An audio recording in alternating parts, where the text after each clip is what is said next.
A federal judge was driving to her niece's wedding in Birmingham, Alabama. She was dressed like an ordinary woman, no government vehicle, no security detail, just driving her Honda Civic like any regular person. When she neared the small town of Fairfield, she noticed a police roadblock ahead. 3 or 4 police officers were standing on Highway 78, and in the middle stood Sergeant Devin Mitchell wearing his uniform. He signaled with his hand for the woman to pull over. She pulled her car to the side of the road and parked. In a stern voice, the sergeant asked, "Where are you going, ma'am?"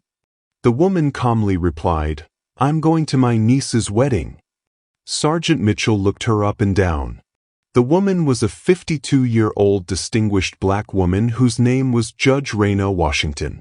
Then, laughing, he said, "Oh, going to eat and drink at your niece's wedding, huh? But you were speeding through our town. And I don't see your seatbelt on properly. Come on now, you'll have to pay a fine." Sergeant Mitchell began pulling out his citation book. Raina had realized what his real intentions were and that this was just an excuse. She said, "Officer, I haven't broken any traffic laws." "Oh, lady, don't try to teach us the law." He glanced at a deputy standing beside him, then looked back at Raina and said, "We need to teach her some respect." Suddenly, the sergeant grabbed Raina's arm roughly. "Too much attitude, huh? When the police say something, you're supposed to quietly comply." Raina's arm throbbed from his grip, but she composed herself. Anger was visible in her eyes, but she remained silent. The officer in charge, Sergeant Mitchell, laughed and said, "Still got that attitude in those eyes. I've dealt with plenty like her. Time for a proper lesson." A deputy stepped forward and said, "Sarge, let's take her to the station. We'll give her the full treatment there. Then she'll learn how to talk to police officers." One deputy grabbed Raina's purse and said, "Come on, get in the patrol car." Raina pulled back and said in a sharp tone, "Don't you dare put your hands on me, or the consequences won't be good." The sergeant grew even angrier. He told a deputy, "Look at that arrogance." A deputy stepped forward, grabbed Raina Washington's shoulder, and tried to push her toward the patrol car. Raina cried out, but still she didn't reveal her identity. She wanted to see how low they could go. Then one officer, in anger, kicked her car door and loudly said, "Acting all high and mighty, huh? Now we'll show you what happens when you disrespect the badge." Judge Raina Washington now fully understood what was about to happen to her and how low these people could stoop. There was rage in Sergeant Mitchell's eyes. He shouted loudly, "I've seen many smart ones like you come through Fairfield. You want to challenge the police today? We'll show you. Take her to the station. We'll teach her there." Still, Judge Washington remained silent. She showed no intention of revealing her identity. She wanted to see just how far they'd go in abusing their authority. How far could they go with their corruption? Sergeant Mitchell was now frustrated. Standing before him was a woman who had been grabbed, pushed, and humiliated, whose car had been kicked. Yet she still stood there with dignity intact. No screaming, no begging. Sergeant Mitchell thought, "Let her get to the station, then I'll figure out how to break this stubborn woman." This wasn't just anger. This was rage boiling deep within. The sergeant laughed and said, "Now she's getting quiet. Let's go to the station. We'll see how quiet you stay there." As they entered the Fairfield police station, Sergeant Mitchell yelled loudly, "Hey, where is everyone? We've got a special guest today who needs an attitude adjustment." Judge Washington still said nothing. She just kept looking at the station walls, observing how they treated innocent people who never dared to raise their voice against authority. Then one deputy leaned toward Sergeant Mitchell and whispered, "What's the charge, Sarge?" To that, Sergeant Mitchell casually replied, "Speeding, no seatbelt, resisting arrest. Write whatever you want. We just need to break her spirit. Don't ask too many questions." Raina was hearing everything, but still didn't speak a word. It's like she wanted the story of this abuse to spill from their mouths. The sergeant sat down at his desk, tapping a pen on the metal surface, then looked up at Raina and asked, "Name? Address? Who's going to bail you out?" Raina remained silent. The sergeant repeated, "Didn't you hear me? What's your name?" Still, Raina's silence stood like a stone wall. Then the sergeant slammed his hand on the desk so hard that the sound echoed throughout the entire station, and he shouted in anger, "Didn't you hear me? Tell me your name right now." Raina slowly turned her face and replied, "Mrs. Sarah Johnson." The sergeant looked at her and smirked, "Oh, smart lady, huh? You're used to lying to police. But remember, if you get too clever, it'll cost you big. One wrong move and you won't even get time to regret it." Judge Washington was then forcefully thrown into that filthy holding cell where two other women were already sitting. One of them looked at her and asked, "Sister, what did they get you for?" Raina gave a faint smile but said nothing. She was just observing how rotten the entire system had become. If a federal judge could be locked up for no reason, then imagining the condition of regular citizens wasn't hard at all. Raina now sat in the corner of that dark cell, watching, listening, and understanding every corrupt act. Sergeant Mitchell then fabricated a false report and said, "Put charges of disturbing the peace, resisting arrest, and disorderly conduct on her." He slammed his hand on the file and said, "Process this quickly." One deputy asked, "But Sarge, we don't have any real evidence of these charges." The sergeant laughed and said, "In this station, evidence isn't brought in. It's manufactured." A while later, a deputy came in and roughly grabbed Raina's arm. Just as the sergeant was about to continue his abuse, a commanding voice came from the doorway. "What's going on here?" Everyone turned around. At the door stood Captain Jerome Williams. His reputation was slightly better than the others in the department. He looked inside, saw the woman's condition, and a frown appeared on his forehead. "What's happening here?" he asked. Mitchell smiled nervously and said, "Nothing, Captain. Just some woman from Birmingham acting too smart. We're teaching her some respect." Captain Williams looked at Raina carefully. Her behavior and composure didn't seem like those of an ordinary citizen. He asked, "What are the charges?" Mitchell got nervous. "Sir, she was speeding and got hostile during the traffic stop." Williams felt suspicious.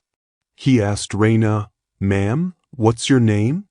Raina stayed silent. Mitchell laughed and said, "Captain, she won't even give her real name. Been lying since we brought her in." Captain Williams now became fully alert. He ordered a deputy, "Put her in a separate cell. I want to question her myself." Mitchell was surprised. "But Captain," Williams sternly replied, "I'll handle this personally." On his orders, Raina was moved to another cell, even smaller and more isolated than the last. Raina glanced around. In one corner was a broken bench, and the smell of desperation hung in the air. Now she was seeing the real face of this corrupt system even more clearly. Every moment, she understood better how justice had become just paperwork and power games. Then a deputy came running and said, "Captain, there's a convoy of black vehicles outside." Mitchell flinched. He asked, "What kind of vehicles?" The deputy replied nervously, "Sir, federal government cars." Mitchell rushed outside, and the moment he looked at the vehicles, his eyes widened in shock. He hurried back in and whispered to Captain Williams. Williams, irritated, asked, "What happened? Who's here?" The deputy, shaking, replied, "Sir, the U.S. Attorney General is here." Mitchell's face turned completely pale. Captain Williams also became alert because now the matter had now reached the highest federal level.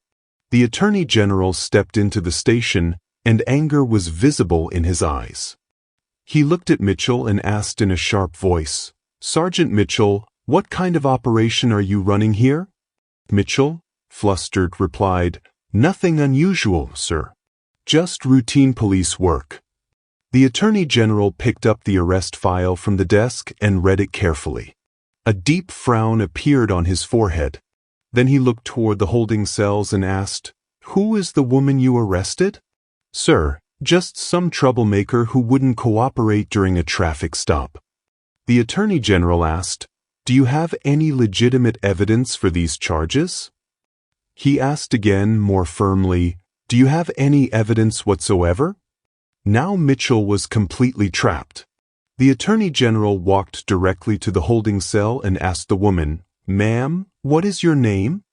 And for the first time, Judge Raina Washington gave a slight smile and said, "The Honorable Judge Raina Washington, Federal District Court, Northern District of Alabama." Complete silence spread through the entire station. Everyone's faces turned ashen.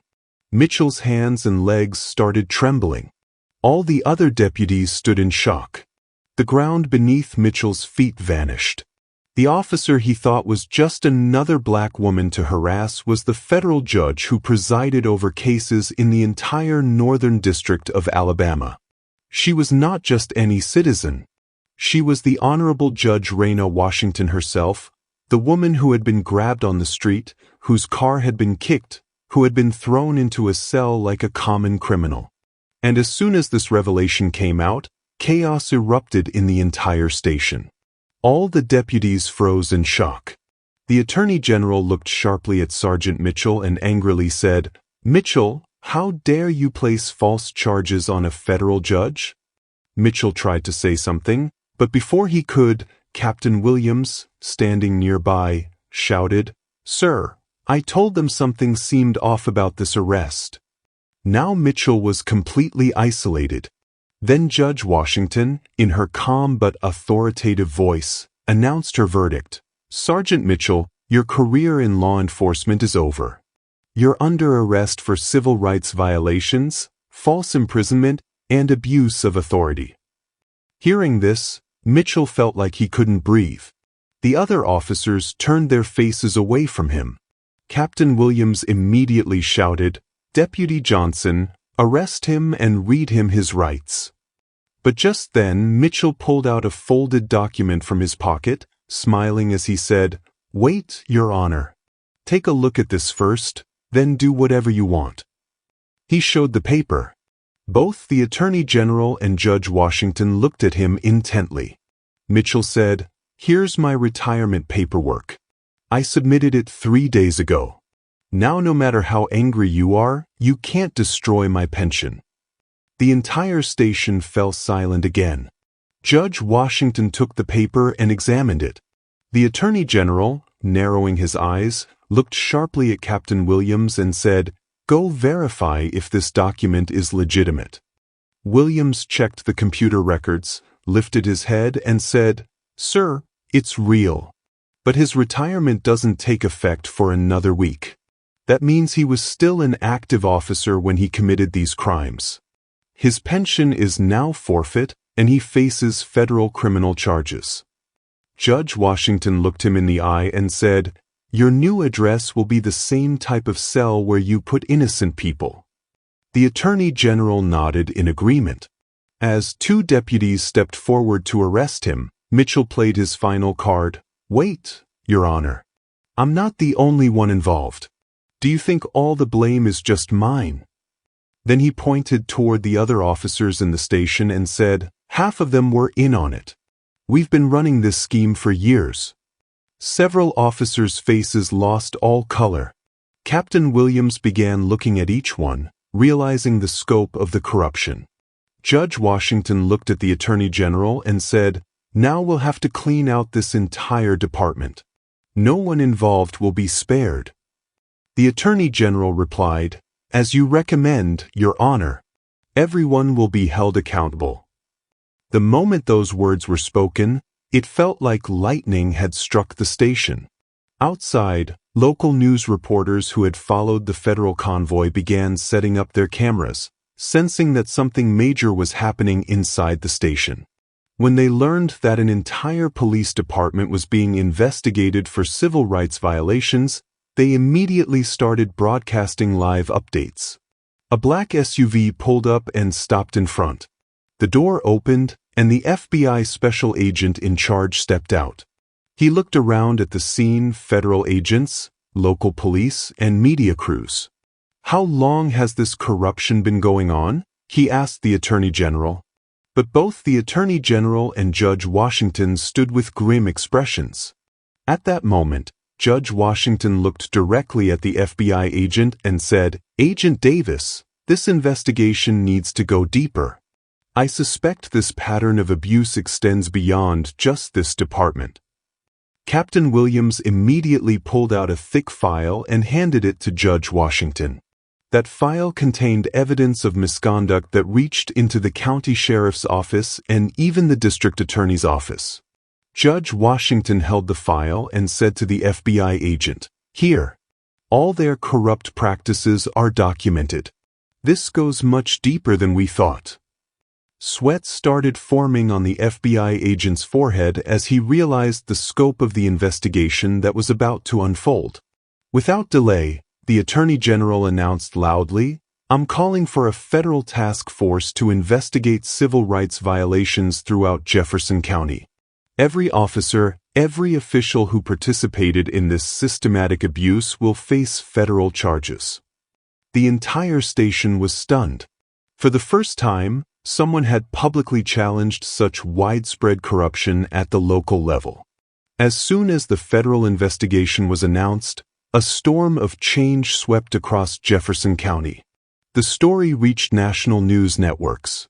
CNN, NBC, and Fox News all picked up the story of the federal judge who exposed systematic police corruption by going undercover. Even the governor of Alabama was briefed, and from the state capitol came direct orders: cooperate fully with the federal investigation and ensure complete transparency. Within the next week, more than 30 police officers, 8 sheriff's deputies, 2 assistant district attorneys, and several city officials were arrested across Jefferson County. The entire power structure that had enabled this corruption began to crumble. The local community, which had suffered under this corrupt system for years, finally began to speak out. Citizens came forward with stories of harassment, false arrests, and abuse that had been covered up for decades. Judge Washington's actions had done more than just expose one corrupt police department. She had shattered an entire network of abuse that had terrorized the community. Now there was a new atmosphere throughout Jefferson County, one of accountability, transparency, and genuine justice. The fear that had kept people silent was replaced by hope that the system could work for everyone. Judge Washington's work was complete. She had proven that when someone with authority and courage stands up to corruption, even the most entrenched systems can be transformed. At the federal courthouse in Birmingham, Judge Washington returned to her regular duties. Still, now she carried the additional respect of someone who had put her freedom on the line to expose injustice. The wedding she had been driving to attend that day had been postponed due to the federal investigation. Still, when it finally took place 2 months later, the entire community celebrated not just the marriage, but the courage of the judge who had changed their lives forever. In her chambers, Judge Washington kept a framed copy of the newspaper headline that had appeared the day after the arrests: "Federal Judge's Courage Exposes Decades of Police Corruption, 30+ Officials Arrested." She had learned that sometimes the most powerful people must be willing to appear powerless to expose the truth.